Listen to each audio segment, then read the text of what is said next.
आनंद जी, अभी 50 साल बीते हैं इमरजेंसी के, आपातकाल के। चुनाव होने के तुरंत बाद उत्तर भारत में कांग्रेस का सफाया हो जाता है। जी हाँ, बिल्कुल। लेकिन दक्षिण में कांग्रेस जीत। जी हाँ, जी हाँ। इसकी क्या वजह रही?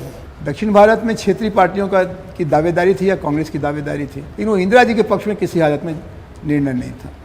वो देवराज अरस, ब्रह्मानंद रेड्डी, करुणाकरण, इनके पक्ष में मतदान था। ऐसा नहीं लगता कि आंदोलन छात्रों ने शुरू किया और जो राजनीतिक दल चुनाव हार गए थे उन्होंने अपने लिए एक अवसर देखा कि इससे इंदिरा गांधी की सरकार को अस्थिर करें और अपने लिए एक मौका देखें, और खासकर जनसंघ जिसकी स्वीकार्यता नहीं थी। असली बात तो यही थी कि राजनीति का मतलब है सत्ता की तलाश, और सत्ता येन केन प्रकार कैसे मिले, और 71-72 में संभव नहीं था क्योंकि पाकिस्तान को तोड़ा इंदिरा जी ने। जेपी जब इंदिरा जी से मिलने गए तो ये कहीं ना कहीं बताता है कि शायद इंदिरा जी को भी अपनी गलती का एहसास था, और जेपी के मन में भी इंदिरा जी को लेकर कोई वो कटुता नहीं थी जो आज राजनीति में दिखाई पड़ती है। जयप्रकाश जी ने इसको राजनीति का एक अध्याय माना था।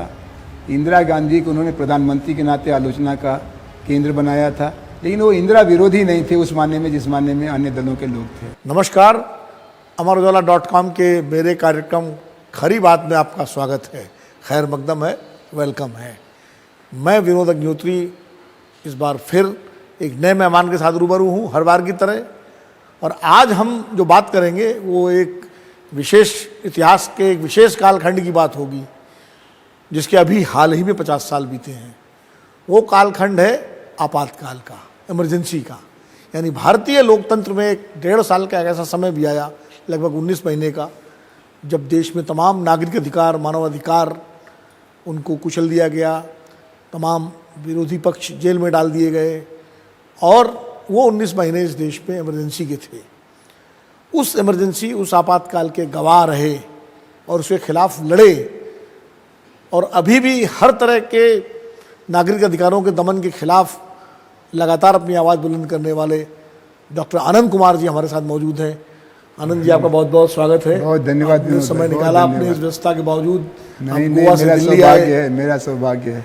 आनंद जी, अभी 50 साल बीते हैं इमरजेंसी के, आपातकाल के, और आपने तो वक्त नज़दीक से देखा है, मुझे भी याद है, लेकिन आप तो उसमें सक्रिय रहे, उसके विरोधी लोगों में, और खासकर जेपी आंदोलन में आप बहुत सक्रिय रहे। तो सबसे पहले बताइए कि इमरजेंसी जो लगी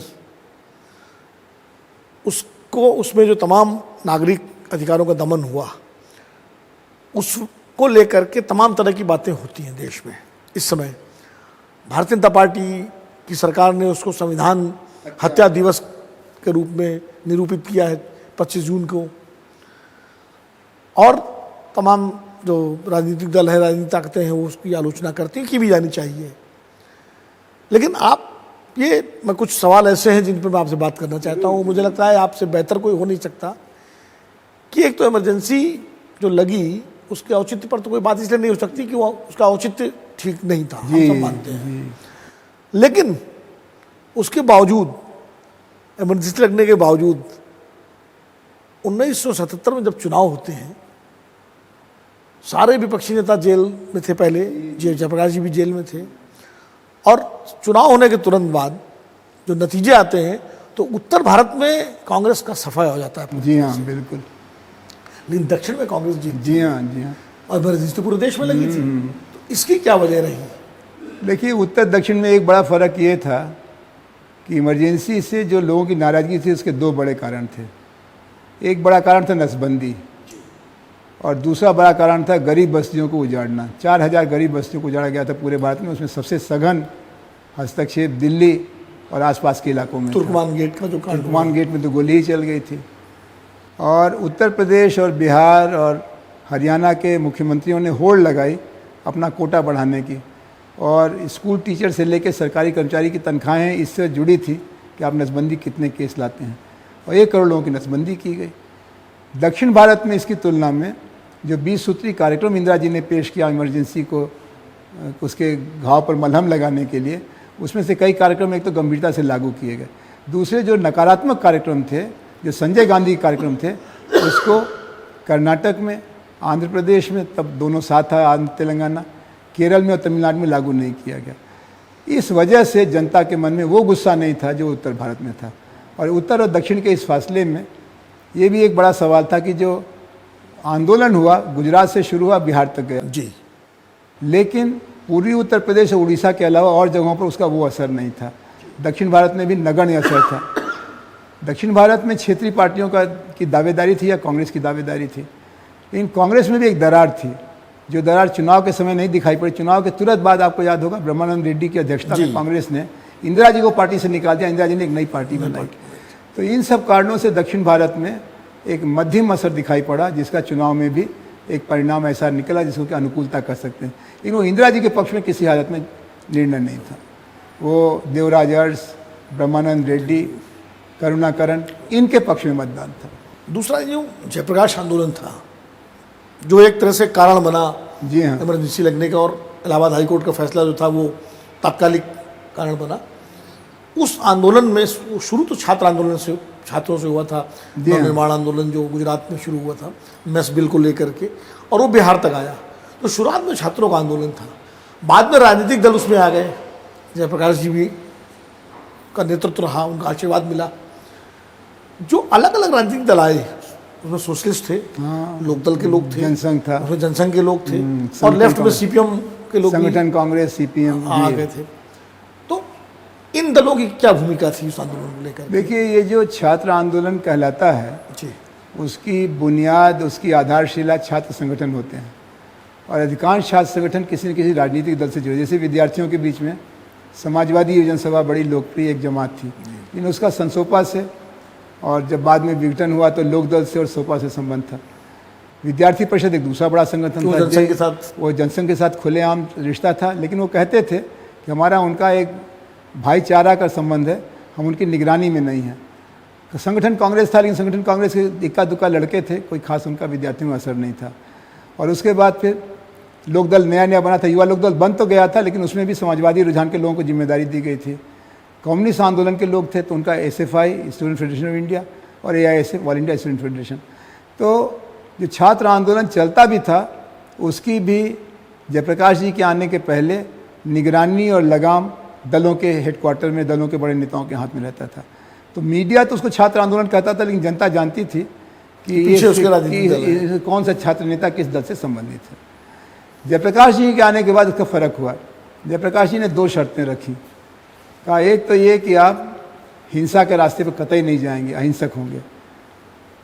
दूसरा ये कि आप निर्दलीयता की तरफ बढ़ेंगे, आप संगठनों दलीय राजनीति से अलग, दलीय राजनीति से।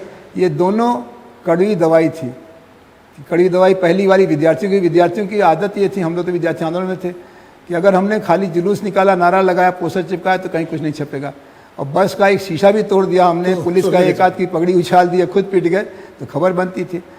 तो ये एक शैली राजनीतिक संस्कृति की थी। जयप्रकाश जी ने दोनों का निषेध किया, और ये एक नया मोड़ था।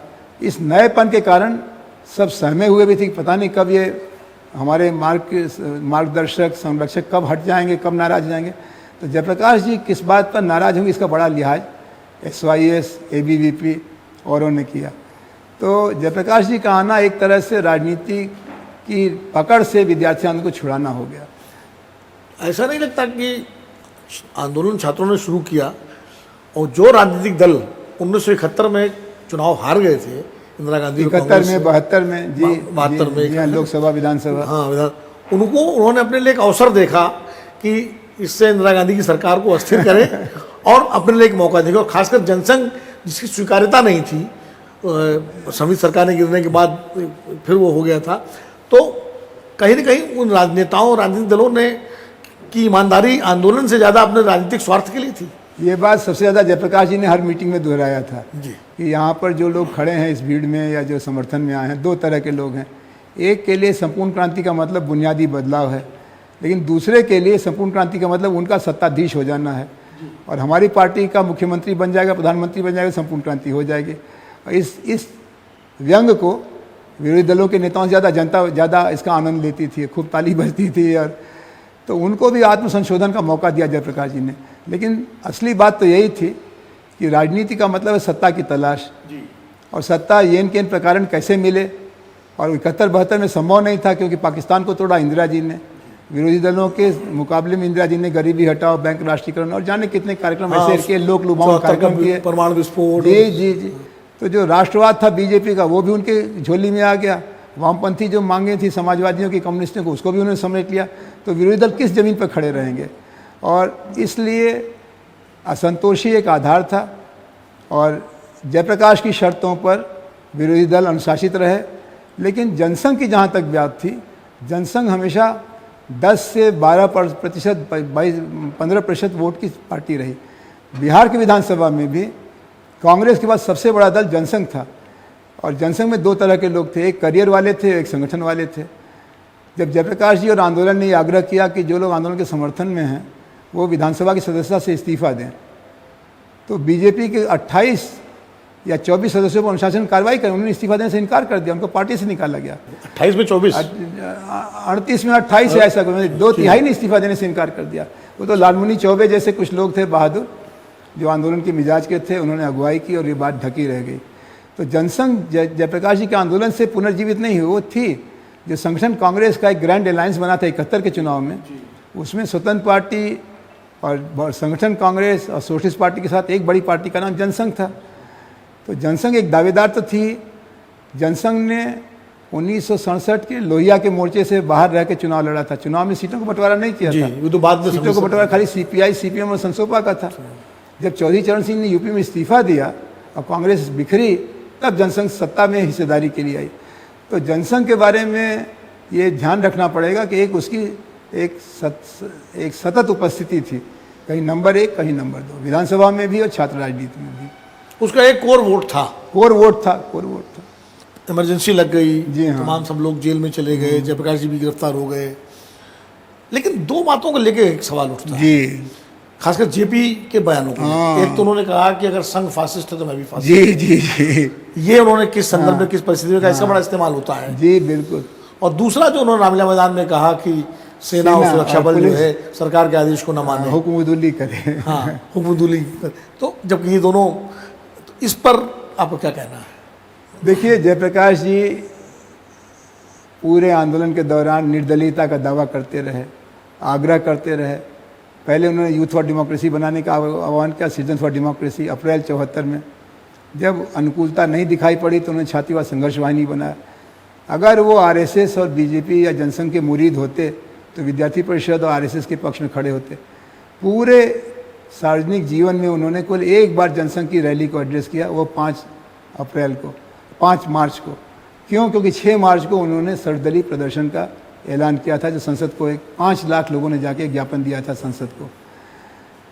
उस समय इंदिरा जी और बाकी सब लोग जनसंघ प्रति नरम थे, क्योंकि बांग्लादेश के निर्माण के बाद थोड़ी निकटता बढ़ी थी। वो अटल जी ने दुर्गा भी कह दिया था। जी हाँ। तो वो अपने पत्ते फेंक चुके थे जनसंघ के लोग।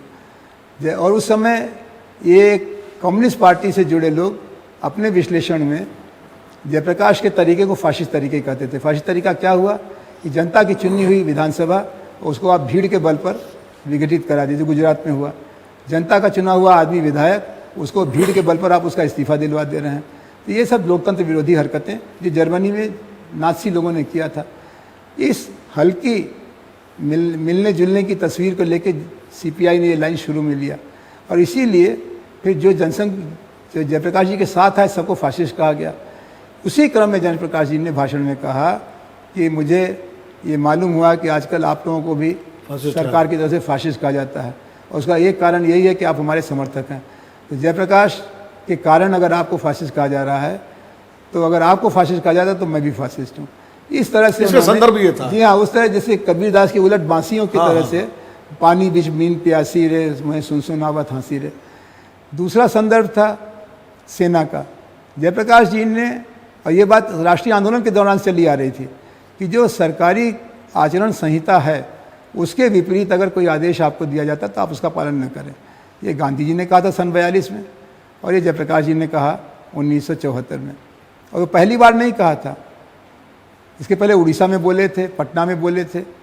और उनका कहना ये था, क्योंकि एक सज्जन थे बंशी लाल जो हरियाणा के चीफ मिनिस्टर थे, वो सरकारी कर्मचारियों को कांग्रेसी कार्यकर्ताओं के कपड़े पहना के रैली में लाते थे और दुरुपयोग कर रहे थे। सिद्धार्थ शंकर रे दूसरे मुख्यमंत्री थे बंगाल में, जहाँ पर छात्र संगठन कांग्रेस और बंगाल पुलिस में कोई फासला नहीं था। दोनों मिल करके नक्सलवादियों का, सीपीएम के कार्यकर्ताओं का दमन करते थे। इस संदर्भ में पुलिस एनकाउंटर भी हुए बहुत जी, ज़्यादा। इस संदर्भ में ये आशंका व्यक्त की जाती थी कि सेना की मदद ले सकती है सरकार। उसमें जयप्रकाश जी ने कहा, इस बात को जस्टिस छागला जो न्यायविद थे, नेहरू जी की सरकार में मंत्री थे, इंदिरा जी सरकार में मंत्री थे, उन्होंने 12 अक्टूबर 1975 को सिविल राइट्स कॉन्फ्रेंस किया सिटीजन्स फॉर डेमोक्रेसी ने अहमदाबाद में। वहाँ उन्होंने एक लंबा लिखित भाषण दिया, आज भी मौजूद है। ये इससे ज़्यादा एक तरह का छलना का, मिथ्या आचरण का कोई उदाहरण नहीं हो सकता। जयप्रकाश जी ने जो कहा उसको आपने सेना की बगावत की दावत कहा। जयप्रकाश जी ने भी इस बात को अपनी चिट्ठी में इंदिरा जी को जेल से लिखा कि एक आरोप ये आप लगाती हैं, क्योंकि इंदिरा जी ने इसको आधार बनाया था। जी हाँ बिल्कुल। तो इंदिरा जी के आधार बदलते रहे, पहले कहा फाशिस्ट ताकतें, फिर कहा सेना की बगावत, फिर कहा CIA, लेकिन उसी का फिर उत्तर भी मिलता चला जाता था। सेना में कहीं कोई बगावत नहीं हुई थी, कहीं पर भी कोई फाशिस्ट तरीका नहीं। जयप्रकाश जी तो मना करते थे, अगर किसी ने हिंसा कर दी तो उसके लिए खुद क्षमा मांगते थे, हिंसा को रोका गया। और जहाँ तक जयप्रकाश जी के CIA का संबंध था, तो इमरजेंसी के बाद अमेरिका से जितनी मदद इंदिरा गांधी को मिलती थी उसकी 3 गुनी मदद, लोन सब मिलने लगा। तो न तो अमेरिका के नाम वो बाद में लेती थी, न फासिज्म का नाम लेती थी, न सेना में बगावत का। बल्कि मीडिया ने पूछा उनसे इमरजेंसी कुछ दिनों बाद कि बड़ी अराजकता की आशंका आपको थी, तो उन्होंने कहा कि नहीं, कहीं कोई अप्रिय घटना नहीं हुई है, सब चीज़ें सब जगह। आनंद जी, आपने बताया कि इमरजेंसी कैसे लगी, क्यों लगी, और जयप्रकाश जी को उन बयानों का भी आपने एक तरह से उसका संदर्भ बताया। जी जी जी, कि किस संदर्भ में वो सारे बयान दिए गए। अब थोड़ा आगे चलते हैं। जी हाँ जरूर। इमरजेंसी हटाई, मतलब चुनाव की घोषणा हुई। इंदिरा जी ने चुनाव घोषणा की। जी जी जी जी। उसके बाद चुनाव हुए। चुनाव में जनता पार्टी को बहुमत मिला, जनता पार्टी जीती। 4-5 दलों को मिला के एक पार्टी बनी थी। जी हाँ। और उसमें से क्यों ना महुड़ा भी शामिल हो गए थे आकर के। वो एक पूरा परिदृश्य हम लोगों के सामने है। वो जनता पार्टी जो बहुत उम्मीदों के साथ लोगों ने जिसको वोट दिया था, और लोगों को लगा था कि अब एक नए युग में देश प्रवेश कर रहा है। 77 को दूसरी आज़ादी भी बताया गया, लेकिन 2 साल में ही बिखर गई वो जनता पार्टी बिखर गई। और उसका सबसे जो कोर सवाल था दोहरी सदस्यता का, जी हाँ, जो मधु जी ने उठाया था। जी हाँ, राजनारायण जी और राजनारायण जी ने, मधु जी ने, वो क्या था? क्योंकि नई पीढ़ी को पता होना चाहिए क्या होता है। जो नई पार्टी बनी जनता पार्टी है, उसमें नैतिक बल तो जयप्रकाश जी का, जी, सर्वोदय के लोगों का, कुछ हद तक समाजवादियों का था। का, संख्या बल उसमें जनसंघ का, लोकदल का था। लोकदल के लोग उत्तर प्रदेश और बिहार में सीमित थे, लेकिन जनसंघ एक राष्ट्रीय पैमाने पर काम में लगी हुई एक पुरानी पार्टी थी। जनसंघ के और लोकदल के बीच में समझदारी ये हुई कि उत्तर प्रदेश और बिहार तुम्हारे खाते में, मध्य प्रदेश, राजस्थान, महाराष्ट्र हमारे खाते में। कुछ देर तक ये समझौता चलता रहा। उसके बाद ये समझौता टूटा और जो लोकदल के मुख्यमंत्री बनाए गए चौधरी चरण सिंह और रामनेश यादव, उनके खिलाफ बाकी सब लोग एकजुट हो गए। चौधरी देवीलाल तो हरियाणा में थे, और यूपी में रामेश यादव, और बिहार में कर्पूरी ठाकुर। इनके जगह नया मुख्यमंत्री चाहिए, अभियान चलाया लोगों ने। ये जनसंघ के लोगों ने चलाया? नहीं चलाया, तो कांग्रेस से निकले हुए रामधन जी उत्तर प्रदेश में उम्मीदवार थे, बिहार में सत्येंद्र बाबू थे जी। तो उसमें आग में घी डालने का काम RSS और BJP ने किया। इसी बीच में कुछ जगहों पर सांप्रदायिकता के बढ़ने की शिकायत है। सांप्रदायिक शक्तियों ने अलीगढ़ में खास तौर पर कुछ दंगे वगैरह किए, उसमें कार्रवाई नहीं की गई तो उससे साख घटने लगी। फिर दलितों पर हमला किया सवर्णों ने बिहार में, उस पर कार्रवाई नहीं हो पाई तो उसका भी एक खराब नतीजा निकला। तो उस समय सत्ता को ये मान लिया गया कि अब स्थायी तौर पर इंदिरा गांधी को कूड़ेदान में डाल दिया इतिहास ने। कांग्रेस में खुद विघटन हो गया, ब्रह्मानंद रेड्डी और इंदिरा और उन लोगों ने इंदिरा जी को पार्टी से बाहर निकाल दिया। तो लगा कि इंदिरा जी खत्म, कांग्रेस खत्म, अब हम ही लोगों का राज आएगा। तो हम लोगों के अंदर जो हमारे साथ है वो हमारे साथ है, और जो हमारे खिलाफ उसको मिट कर देना है, तो उसको मुख्यमंत्री नहीं रहने देना है। कैबिनेट से चरण सिंह और राजनारायण जी को निकाल दिया गया। और इन लोगों ने यह कहा कि सत्ता के 2 केंद्र नहीं होंगे, एक केंद्र तो दिल्ली में है, भारत की सरकार, भारत का मंत्रिमंडल, और दूसरा नागपुर में है, RSS का, तो ये नहीं चलेगा। और लोगों ने अपनी संगठनिक जो पहचान थी वो मिटाने का काम किया था। समाजवादी पार्टी, संगठन, कांग्रेस, लोकदल, इन लोगों ने अपने दफ्तर, अपना पर्चा, सभा वगैरह सब मिला दिया, युवा जनता में बना दिया। खाली विद्यार्थी परिषद अलग रही, RSS अलग रही। और RSS के लोगों ने ये दावा किया कि हम तो राजनीति में हैं ही नहीं, हम तो सांस्कृतिक संगठन है। तो इस तरह से अर्धसत्य की राजनीति चलाई इन्होंने, और उसकी वजह से समाजवादियों को सबसे ज़्यादा अपनी साख पर खतरा लगा। उनकी जाति नीति, उनकी धर्म नीति, दोनों में टकराहट थी। और उधर आरक्षण की नीति लागू किया रामनेश यादव ने, बिहार में श्री कर्पूरी ठाकुर ने। जनसंघ के लोगों का उससे सहमति नहीं थी, सवर्ण समाज भी उससे नाराज़ था। इन दोनों को मिला करके उनको बल ये लगा कि ये मौका है कि इनसे पिन छुड़ाओ। और लोकदल के लोगों को लगा कि इनके साथ सरकार चलाना मतलब अपनी कब्र खोदना है। इसी बीच में संजय गांधी ने जनता पार्टी के असंतुष्ट तत्वों से संपर्क किया। इंदिरा गांधी की तरफ से कुछ मैसेजेस आए, उसमें चौधरी चरण सिंह और राजनारायण और बाद में मदली में जॉर्ज फर्नांडिस, ये लोग इस सरकार के खिलाफ हो गए। तो दोहरी सदस्यता का सवाल आरएसएस द्वारा जयप्रकाश को दिए गए आश्वासन और जनता पार्टी के बनते समय दिखाए गए रुख से अलग होने का था। इनको बीच मझधार में छोड़ करके एक अलग नई पार्टी बनाना या सरकार पर कब्जा करना, उसमें उन्होंने मुरारजी पर अपना मोह जाल बिछाया, चंद्रशेखर जी पर मोह जाल बिछाया, खाली चरण सिंह के झांसे में नहीं आया और राजनारायण और मदली में नहीं आया। और फिर ये जैसा आप जानते हैं इतिहास का हिस्सा है कि किस तरह से एक एक करके घटनाएं अविश्वास को बढ़ाती चली गई। और सरकार तो एक पार्टी की थी, लेकिन खेमेबंदी इतनी हो गई कि जैसे लगता कि तीन तीन हेडक्वार्टर हो गए, एक जगजीवन राम, एक मोरारजी और एक चरण सिंह। और आज इतिहास में उसको तीन सत्ता लोलुप बूढ़ों की लड़ाई के तौर पर याद किया जाता है। जब प्रकाश आंदोलन जब शुरू हुआ तो एक संपूर्ण क्रांति का सपना जी नौजवानों में देखा। जी हाँ, और जेपी ने दिखाया वो सब। और चूंकि आप खुद उससे उसके जुड़े रहे, कार्यकर्ता थे। हाँ, वो सपना क्यों बिखर गया और उसके लिए कौन जिम्मेदार है? देखिए, संपूर्ण क्रांति की जो तस्वीर थी उसको बनाने का काम आहिस्ता आहिस्ता हुआ, लेकिन उसके लिए कुल एक साल का समय मिला। 5 जून 1974 को जयप्रकाश जी ने कहा कि ये संपूर्ण क्रांति से ही समस्या का समाधान होगा। उसमें आर्थिक, राजनीतिक, सामाजिक, सांस्कृतिक, शैक्षणिक, धार्मिक 7 आयाम उसके बताए उन्होंने।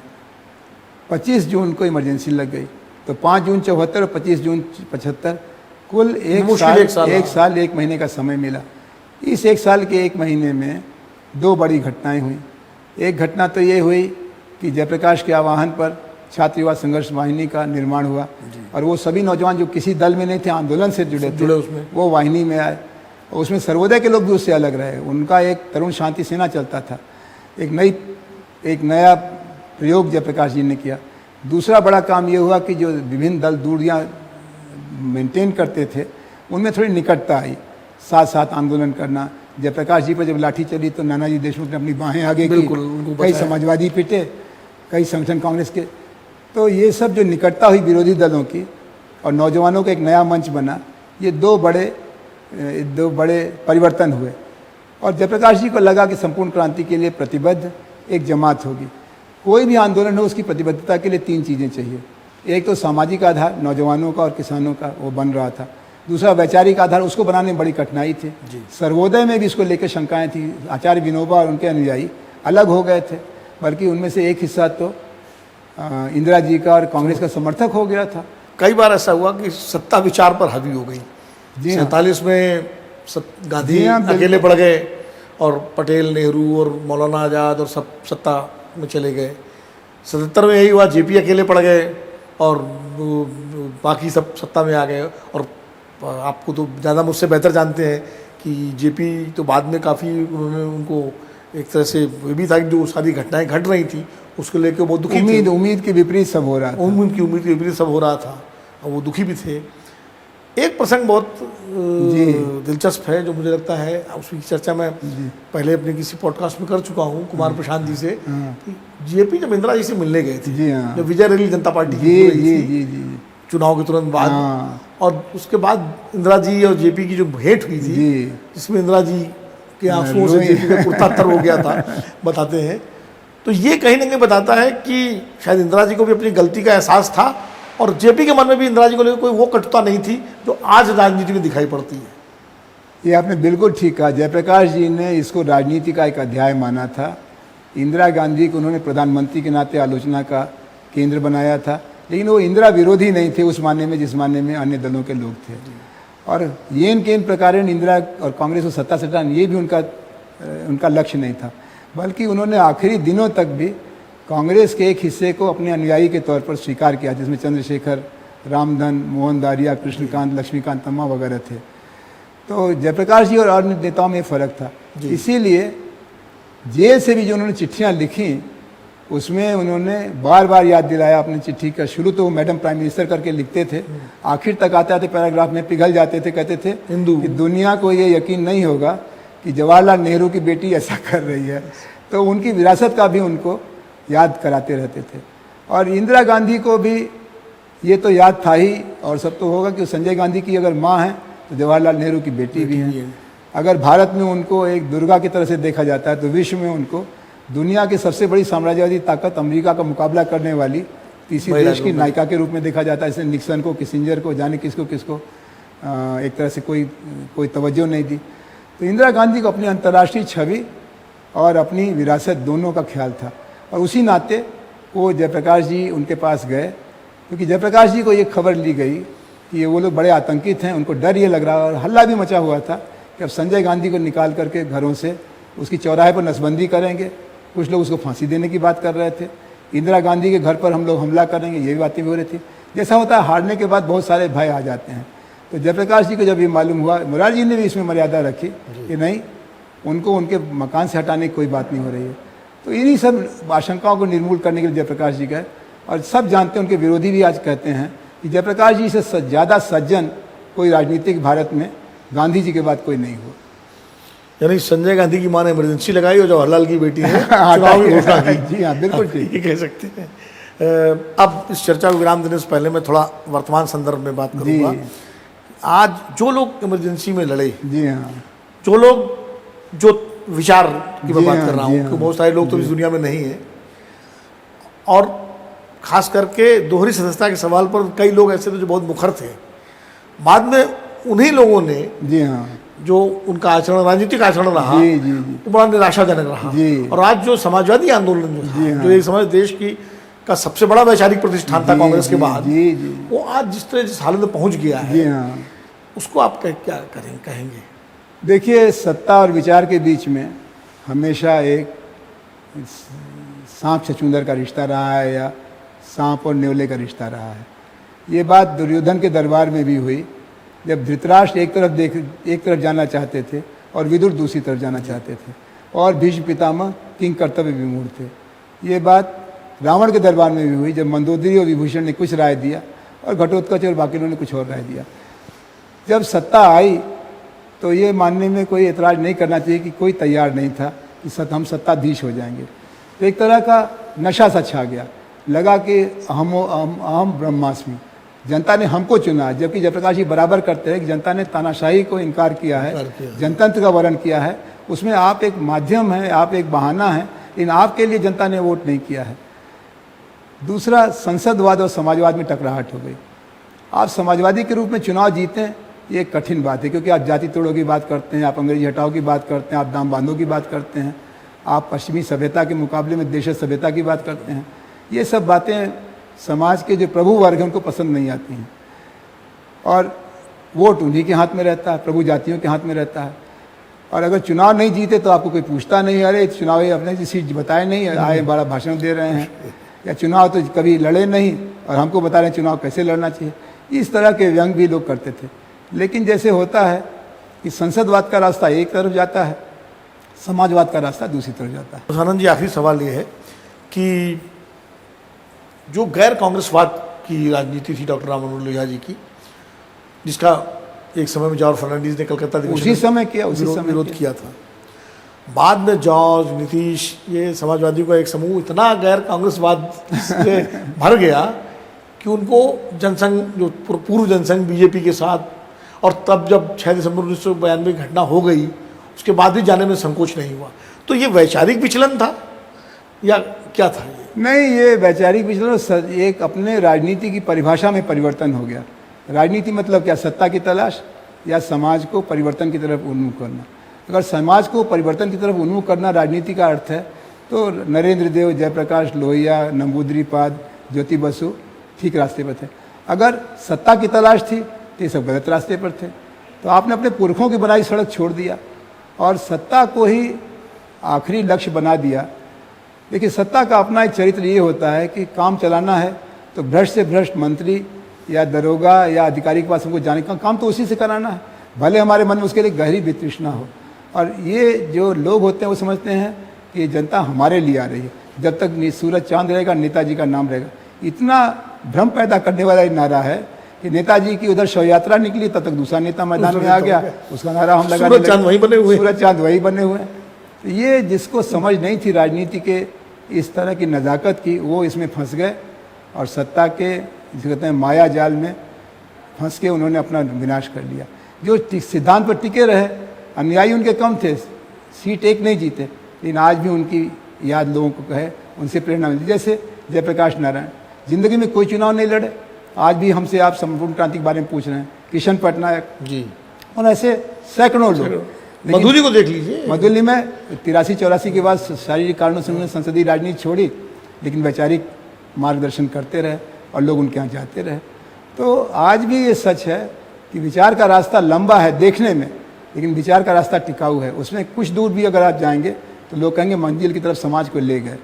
और अगर आप सत्ता के रास्ते में, सत्ता में अगर कल मिल भी गई, लेकिन जिन कारणों से सत्ता आपको मिली, आप रावण दुर्योधन की कैटेगरी में अगर चले गए, कंस की कैटेगरी में चले गए, तो इतिहास आपको भूलेगा नहीं, लेकिन जब जब याद करेगा आपके मन में ग्लानि होगी कि हमको क्यों ऐसे याद किया जाए। गैर कांग्रेसवाद एक रणनीति थी, सिद्धांत नहीं था। नहीं, गैरवाद शब्द के बारे में हिंदी का जो मामला आया, इसके उधर वाद से लगा कि जैसे मार्क्सवाद है, समाजवाद है, वैसे ये भी कोई ये वाद नहीं था, रणनीति थी, ये कूटनीतिक कौशल था जिसे वोट का बंटवारा, क्योंकि उसमें कांग्रेस ही सत्ताधारी पार्टी थी। मेरा मानना है कि आपातकाल की चर्चा इस देश में जरूर होनी चाहिए, लेकिन वो चर्चा समग्रता में होनी चाहिए, बिल्कुल ठीक बात, पूरे परिप्रेक्ष्य में होनी चाहिए। किसकी क्या भूमिका रही आपातकाल के दौरान, उस पर भी चर्चा हो, आपातकाल लगाने वालों पर भी चर्चा हो, आपातकाल उठाने वालों पर भी चर्चा हो, और आपातकाल के बाद जिन लोगों ने जनता के सपनों को आगे बढ़ाने की बजाय, पूरा करने की बजाय अपने सत्ता स्वार्थ में उलझ करके उनको ख़त्म किया, उनकी भी चर्चा हो। आनंद जी, बहुत बहुत धन्यवाद, बहुत धन्यवाद हमारे कार्यक्रम में आने के लिए। ये थे डॉक्टर आनंद कुमार जी, इस अमर-उजाला.com के मेरे कार्यक्रम खरी बात में आज के मेहमान। अगले हफ्ते फिर मिलेंगे किसी नए मेहमान के साथ, तब तक के लिए मुझे आज्ञा दीजिए, नमस्कार।